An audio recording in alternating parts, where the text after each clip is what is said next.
Well, hi there. I'm here in my home office, and I guess for at least a couple of weeks, we're going to be dealing with classes through the online method. So, what I'm going to try to do for y'all is to put some videos together, maybe not quite as long as a normal class period, but covering the same material that we would in a normal class period. I'm going to toggle back and forth a little bit between a video like this and some whiteboard and maybe some websites or web pages, and see what we can put together over the next few weeks and see where we end up at that time. So last time we were together, which seems like forever ago, because I guess really we haven't had a class since before spring break. We were talking about monopolies and monopsonies and a little bit of antitrust law. Today, what we're going to start off with is looking at how exactly we measure the concentration in a market and how concentrated a market is. There are a lot of different ways to do that, so let's get right to it and talk about some of the least common methods and then the ones that are dealt with or at least are presented when you're talking about analyzing the market behavior and the potential merger behavior of firms. Well, okay, we're going to be looking at measuring market power, and we try to measure market power for a couple of different reasons. One is for research purposes, and one is for policy purposes. We want to have a measure that punishes market power that is ill-gotten, but we don't want to punish success, and that's really the trick, trying to find a tool that allows us to do those two things. Again, we want to make sure we're measuring market power and that we punish market power that is, again, not really gotten in the right way versus punishing firms that do all of the right things. They're just really good at what they do. We don't want to punish their success. So one of the options that we have for measuring market power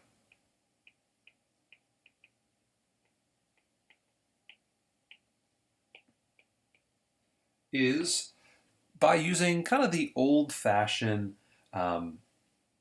measure of just profit. We can look at accounting profit.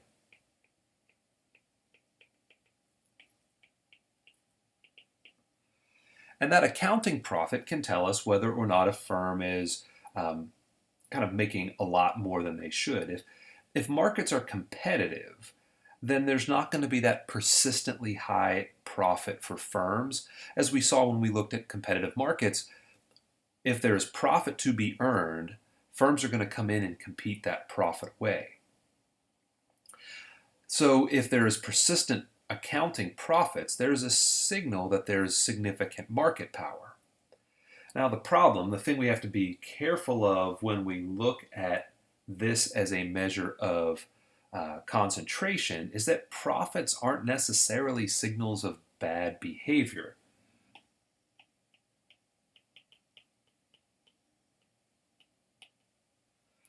Profit is not the same thing as being bad. So because of that,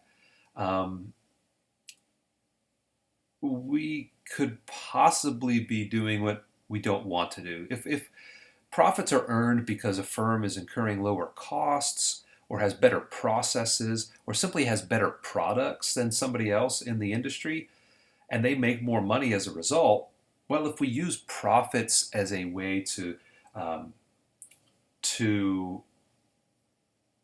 measure market power and then we punish market power, we may be doing something that we don't want to do. We may be providing the wrong incentives for businesses. So while accounting profit is one way to do this, one way to measure market power, we're going to say that it's probably not the way we want to go about doing things. Which gives us a second option, a second possibility here, and that's through something that's called the Lerner Index, named after the economist Abba Lerner. In this case, what we're looking for is a relationship between price and marginal cost. In competition, we know that marginal revenue equals marginal cost, and it also equals the price. So once competition settles out, the market price is going to equal the marginal cost and the marginal revenue.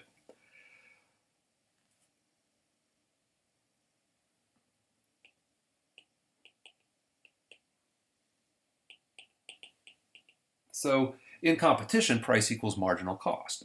But if we have a situation where price is greater than marginal cost, well, then we know that the firms have market power. And so maybe if we took a look at the relationship between price and marginal cost, we might have an indication of whether or not firms have market power and are consequently abusing that market power. So if we look at monopolies, one of the things that we notice there is that monopoly power exists when you're able to mark up price over marginal cost. So you have monopoly power. It exists when price is over marginal cost. And the more you can mark up price over marginal cost, the more market power you have. Which leads us to a very real conclusion here, that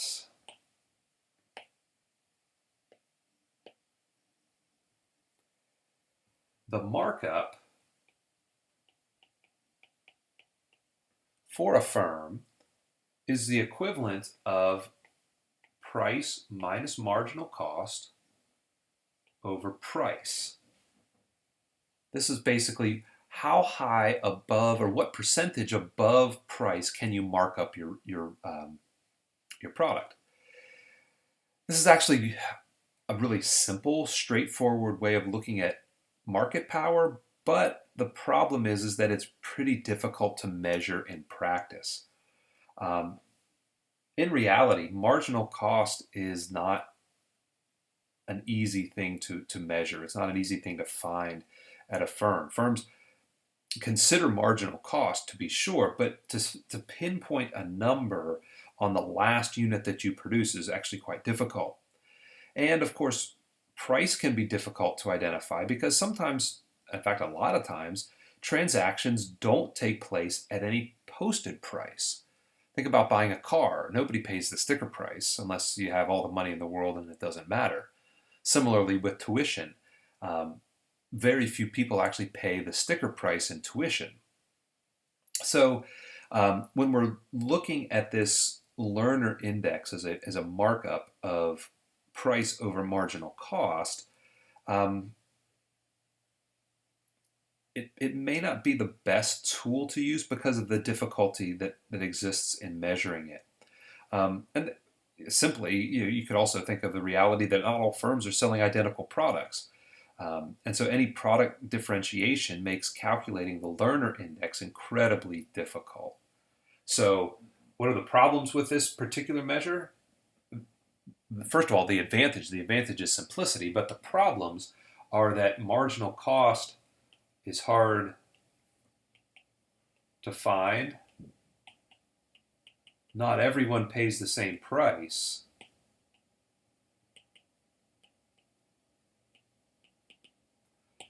And then not all products are the same.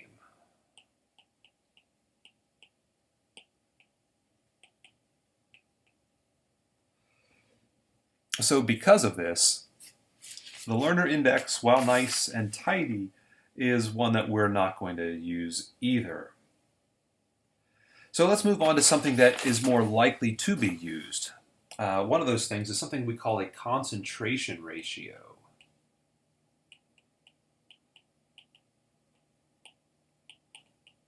The concentration ratio is the percentage of an industry's sales that are accounted for by the top N number of firms.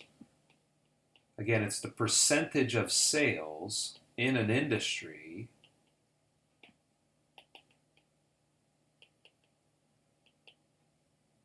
that is accounted for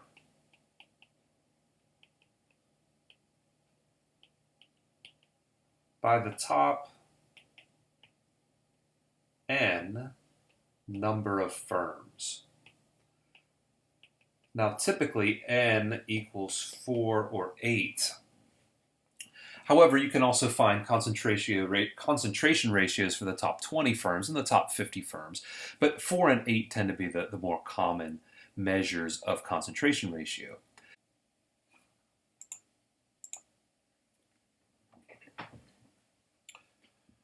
What we're looking at here is a really straightforward way of measuring market power, because the higher the concentration ratio, the more power these top firms have. If the top firms have if they share a lot of the sales in the market, then they can really gang up on consumers. But in less concentrated markets, there's more competition, and so no single firm has a big part of the market, and so they can't charge high prices. To try to get a kind of a feel for what this looks like, let's take a look at kind of a distribution of market power.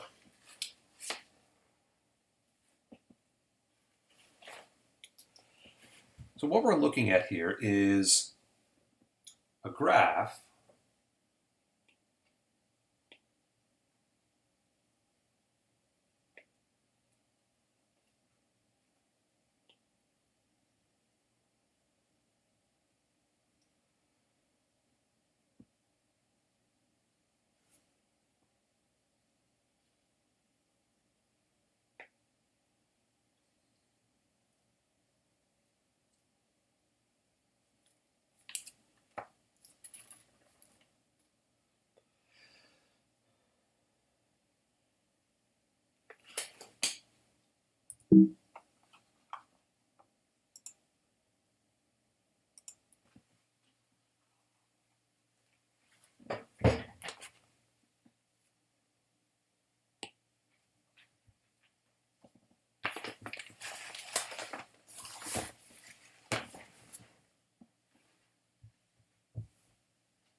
So what we have here is a graph that's going to look at the cumulative market share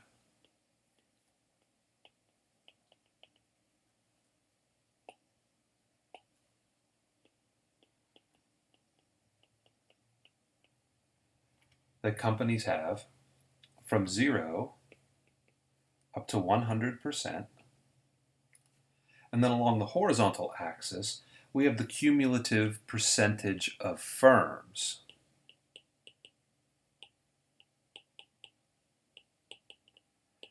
Again, from 0 up to 100. So what we have here is that at the origin of the graph, there's no market share and no firms. And way up here, we would have 100% of the share controlled by 100% of the firms. And if the line were straight between these 2 points, just kind of a straight line from the origin at a 45-degree angle, then we have what's called the line of equality. What this means is that each firm has an equal share of the market. So if we have 1% of firms have 1% of the shares, 40% of firms have 40% of the share of the market. So that's our line of equality. If markets are unequal, then we're going to be off of that line somehow, or in some way. So, for instance, let's say we have a market that looks like this.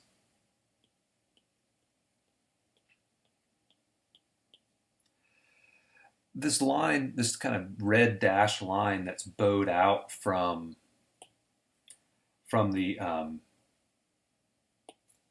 that line of equality is telling us that things are unequal.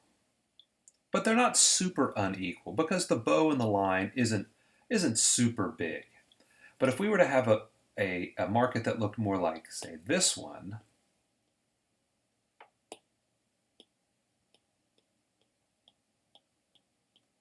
well, that becomes more unequal because it takes, so if we're down here, then this percentage of this number of firms,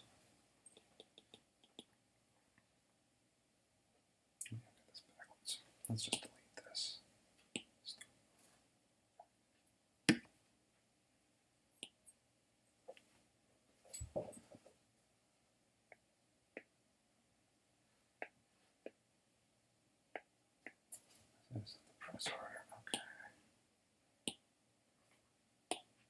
All right, so let's take a look at a graph of what a concentration ratio might be able to tell us. Along the horizontal axis, we're going to have the cumulative percentage of the firms in the market from 0 up to 100. And along the vertical axis, we're going to have the cumulative market share.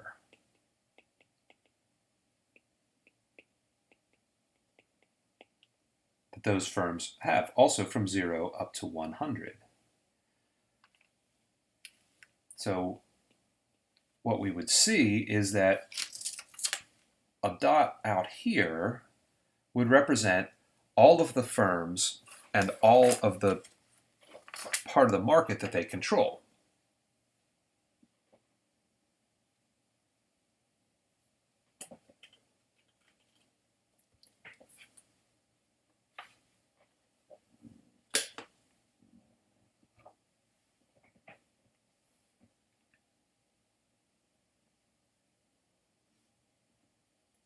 All right, let's take a look at a graph to see what the concentration ratio shows us. In this graph, along the horizontal axis, we're going to have the cumulative percentage of the firms in the market. And of course, there is a possibility of 100% of firms in the market and 0%, and then any percentage along that line. The vertical axis is going to tell us the cumulative market share that these firms possess from 0 up to 100%. So if we have a dot somewhere out here, that's going to tell us that all firms are accounted for and all percentage of the market. If we were to draw a line from the origin of the graph up to that point, we have what's called the line of equality. The line of equality basically tells us that if we were to distribute the market share amongst the firms in this market equally, that's what our graph of concentration ratio would look like, because each firm has the same percentage. If we have 10 firms in the market, each firm has 10% of the market, if we are along the line of equality. But not all markets are the same. In fact, very few of them are equal in the way that we see here. If instead we were to have a line that looked something like this,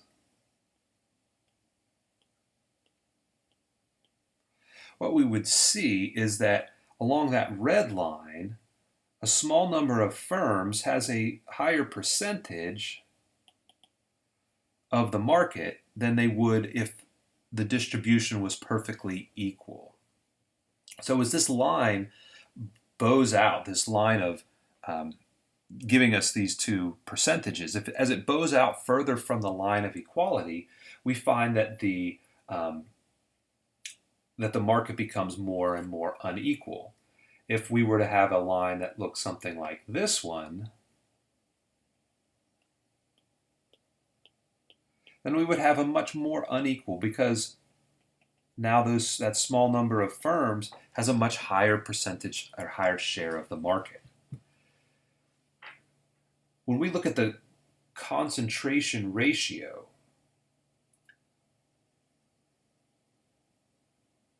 we're looking essentially at what's this trade-off between the cumulative percentage of the firms and the cumulative market share that they have. If the top N number of firms has between 0 and 50% of the market, then that's relatively low. If they have between 50 and 80% of the market, then we're starting to get a little bit worried. This is relatively high. And then if it's over 80%, then this is an extremely concentrated market.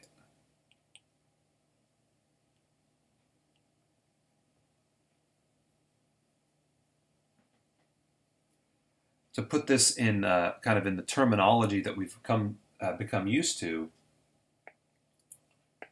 what we're talking about is from 0 to 50%, this is monopolistic competition. 50 to 80% is oligopoly, and over 80% is considered monopoly. So the concentration ratio is a nice statistic to have. It gives us some pretty good information about how concentrated a market is.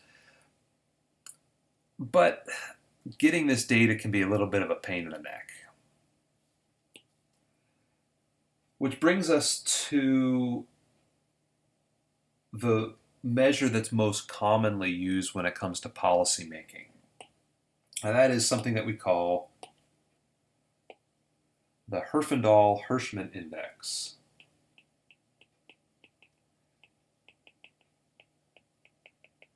The Herfindahl-Hirschman Index,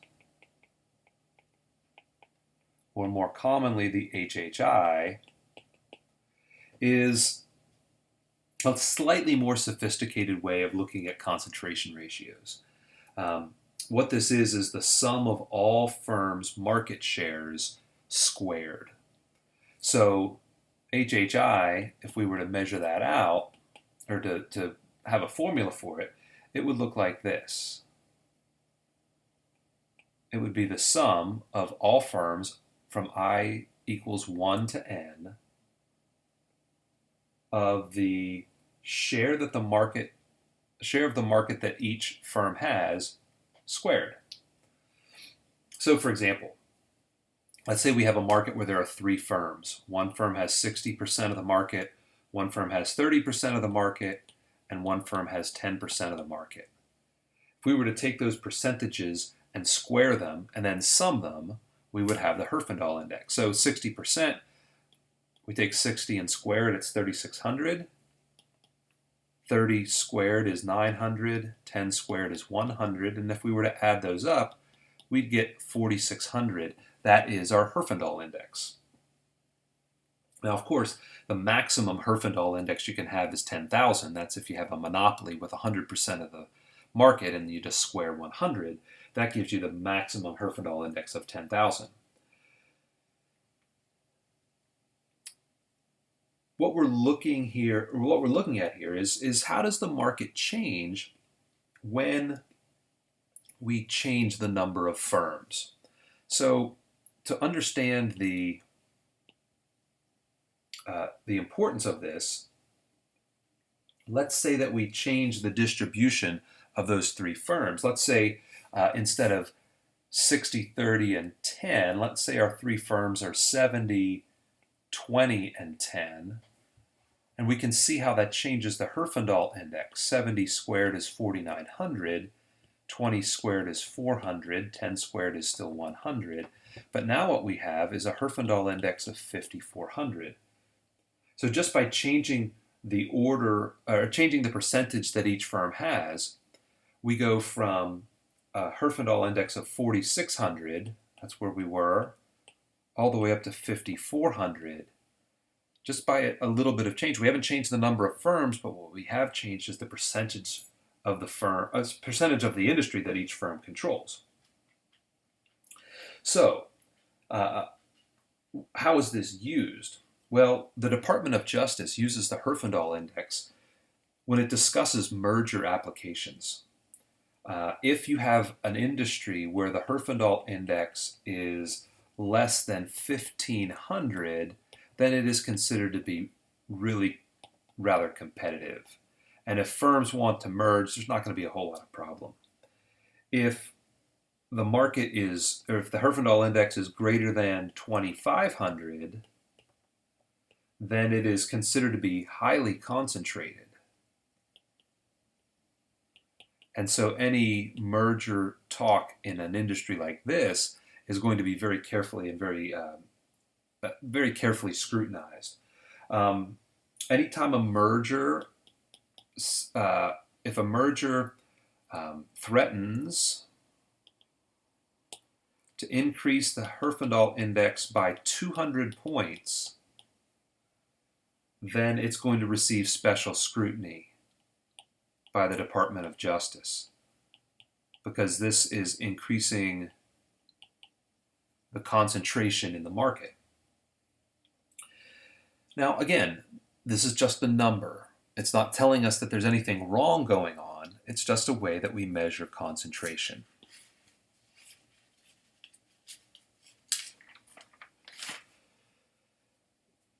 The last thing I want to talk about in the context of markets and kind of market power deals with how we define markets.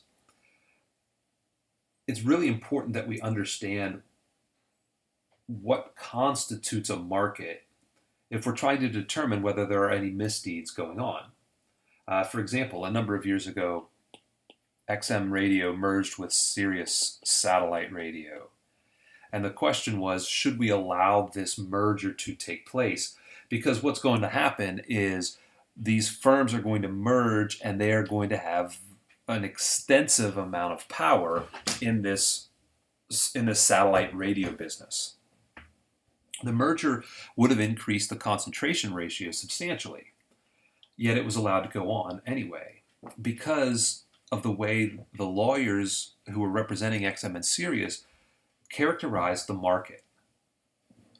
They said this is not necessarily just a market for satellite radio.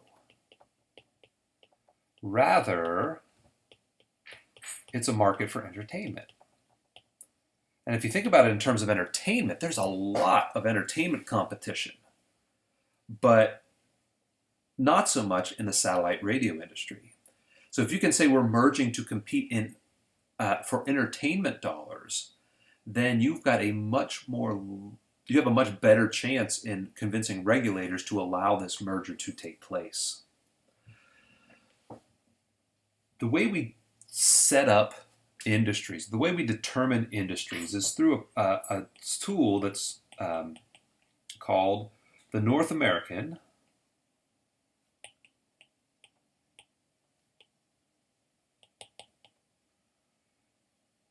Industrial Classification System.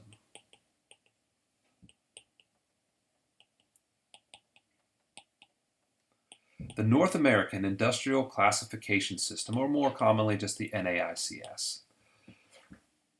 The NAICS provides us with a nested set of data that explains what different markets are. And some markets can be broken down into very narrow components.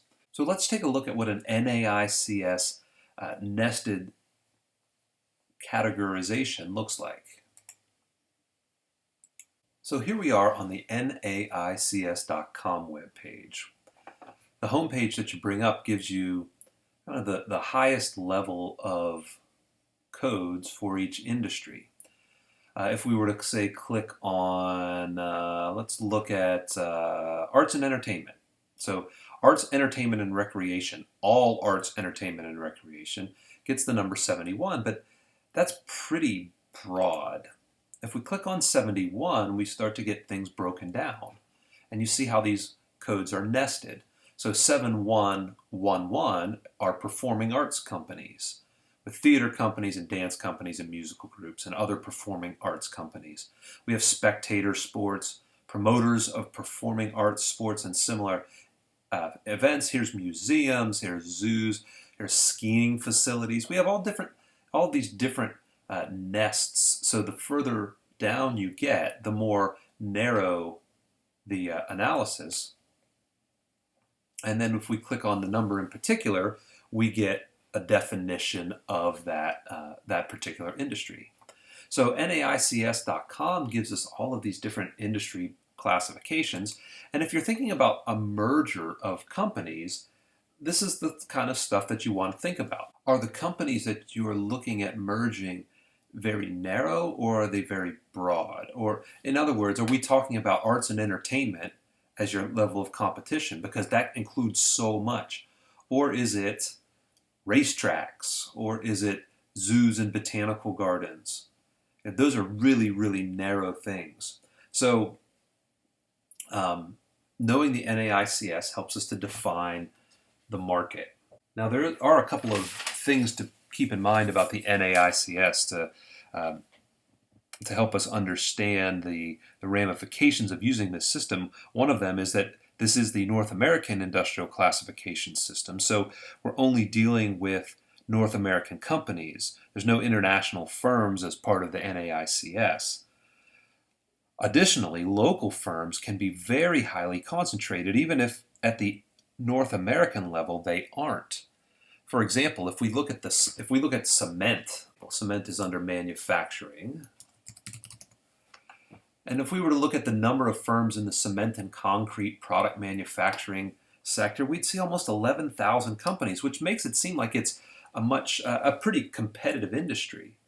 But those are firms that exist across the country. Cement is really expensive to ship, so it's oftentimes the case that a single cement manufacturer in a particular locality has a lot of market power because they're not facing competition from other firms around the country. So we have to be a little bit aware of that, because local firms can be very highly concentrated.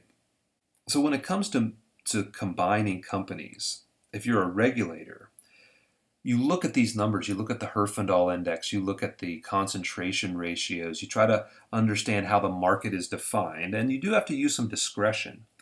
If a company is failing, then perhaps a merger actually allows competition to continue. That's one of the issues that comes up with the Sprint and T-Mobile merger.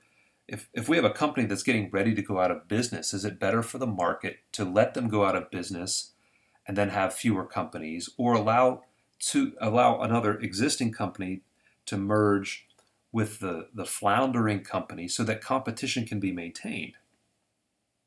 It also might be that when you allow mergers to take place between companies that look like they are maybe gaining a larger market share, it might be that they develop synergies and consequently allow there to be lower prices for firms.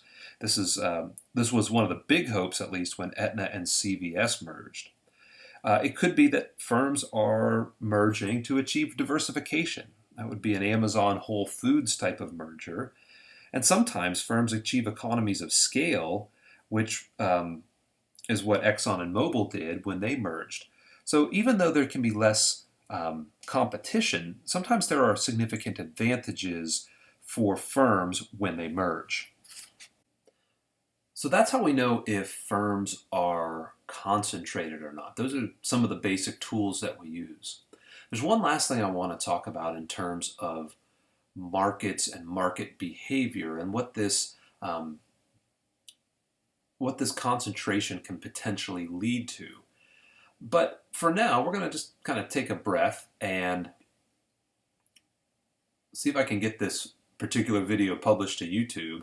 And then we're going to move on, assuming I can do that, to take a look at something called price discrimination. Price discrimination is one of those things that shows up in the antitrust law that's not vigorously prosecuted, at least not very often.